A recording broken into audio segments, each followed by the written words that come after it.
আসসালামু আলাইকুম সম্মানিত দর্শক শ্রোতা সবাই কেমন আছেন? আশা রাখি সবাই ভালো আছেন।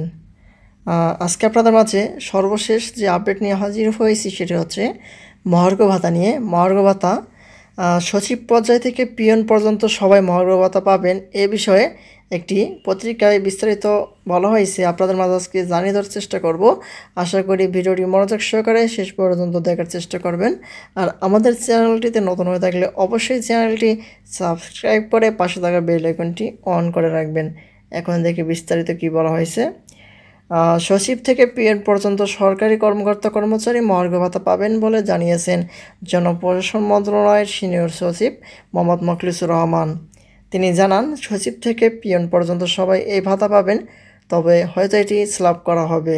এর আগে 12ই ডিসেম্বরে জাতীয় বেতন স্কেল 2015-এর আওতাভুক্ত কর্মকর্তা কর্মচারীদের মহার্ঘ ভাতা প্রণয়নে প্রধান উপদেষ্টার মুখ্য সচিবকে আহ্বায়ক করে 7 সদস্যের কমিটি গঠন করেছে সরকার। কমিটিতে জনপ্রশাসন মন্ত্রণালয়ের সিনিয়র সচিবও রয়েছেন।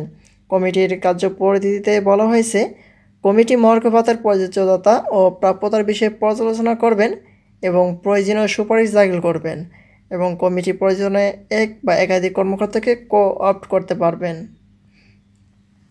এ নিয়ে গঠিত কমিটি আগামী সপ্তাহে বৈঠক বসবে জানিয়ে তিনি বলেন, সেখানে আমরা একটি বাস্তবায়ন কৌশল, আপার লিমিট, লোয়ার লিমিট ঠিক করে অফিসার স্টাফ স্ল্যাব ঠিক করা হবে, তবে সিদ্ধান্ত নেবে সরকার। তিনি বলেন, এবার যাতে মহার্ঘ ভাতার সুবিধা অবসরে যাওয়া কর্মকর্তা কর্মচারীরা পান সেই ব্যাপারে সরকার একমত।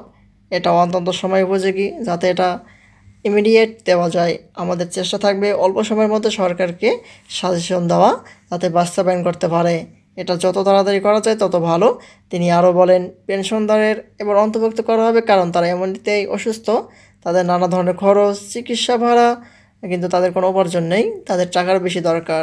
এ ভাতার 2 স্তর হতে পারে জানিয়েছেন তিনি। বলেন, অফিসারদের জন্য এটি কম এবং স্টাফদের জন্য একটি বেশি, যাতে ব্যালেন্সিং হয়। আরেকটা হবে পেনশন যারা আছে তাদের জন্য। এই হচ্ছে মহার্ঘ ভাতা যে দেওয়া হবে সেটি সর্বশেষ আপডেট। পরবর্তীতে এটি সম্পর্কে নতুন কোনো আপডেট নোটিশ পাওয়া মাত্রই আমাদের চ্যানেলটিতে পেতে আমাদের চ্যানেলটিকে সাবস্ক্রাইব করে রাখবেন। ধন্যবাদ সবাইকে। আসসালাম।